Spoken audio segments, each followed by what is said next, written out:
6 miles from my home was one of the biggest helicopter ports in Western Europe for the British Army, and every week when we went to see our cousins or go swimming in Uri, my dad was taken out of the car because he was a doppelganger for Raymond McCreish's brother, Father McCreish, who was a known Republican who died on the hunger strikes. And I saw as a child my people having guns put in their faces, asked where they were, trying to get simply to see our relatives 6 miles away, constantly humiliated by imperialist force. And my parents had been part of the civil rights movement between 1968 and 1972, where tens of thousands of people took to the streets. We're celebrating that 50th anniversary on October the 5th, 1968. And thousands of people took to the streets against empire, against occupation, for human rights, for the right to vote, and for the right to end discrimination, poverty, etc.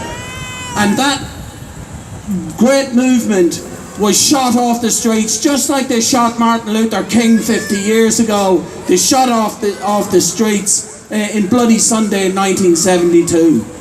I was not thinking about things at Easter, and then I saw these images of the Land March being shot in Gaza, and it brought huge anger to me as an Irish person to see the same fucking shit being done to human beings 50 years later. Israel, you rotten, evil apartheid state, you must fall like it fell in South Africa, like we fought in Ireland for years and years and years to get rid of that military border, and in the end it's not there anymore.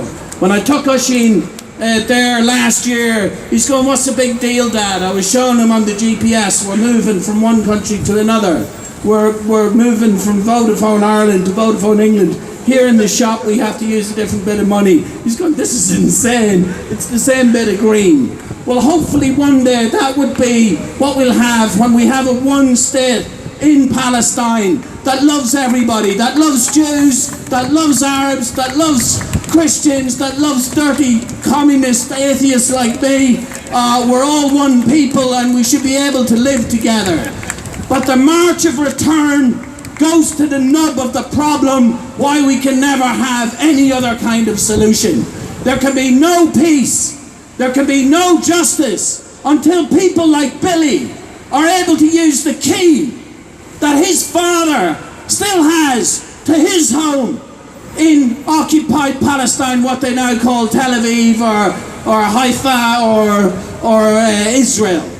There can be no justice. You cannot let 2 million people stay in the biggest open-air prison for 70 years and think there's ever going to be peace or justice. And that's why I think this time the Palestinian people are going to win. Because they're returning back to the method of struggle that will always win, which is the mass mobilization of people. Martin Luther King understood that. The civil rights movement in Ireland understand that, and now the Palestinian resistance understands this. If we can keep strong, if we can keep mobilizing, so these protests get bigger and bigger every week until Nakba Day, until May the 15th, when hopefully around the world we should have thousands of people on the streets as well, in Belfast, in Dublin, in Auckland, in Sydney.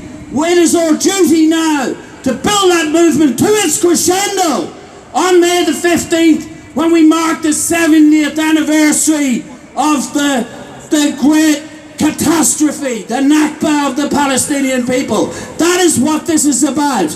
Every week there are people going out, young children like Oisín's age, going out and risking their lives to get rid of that border.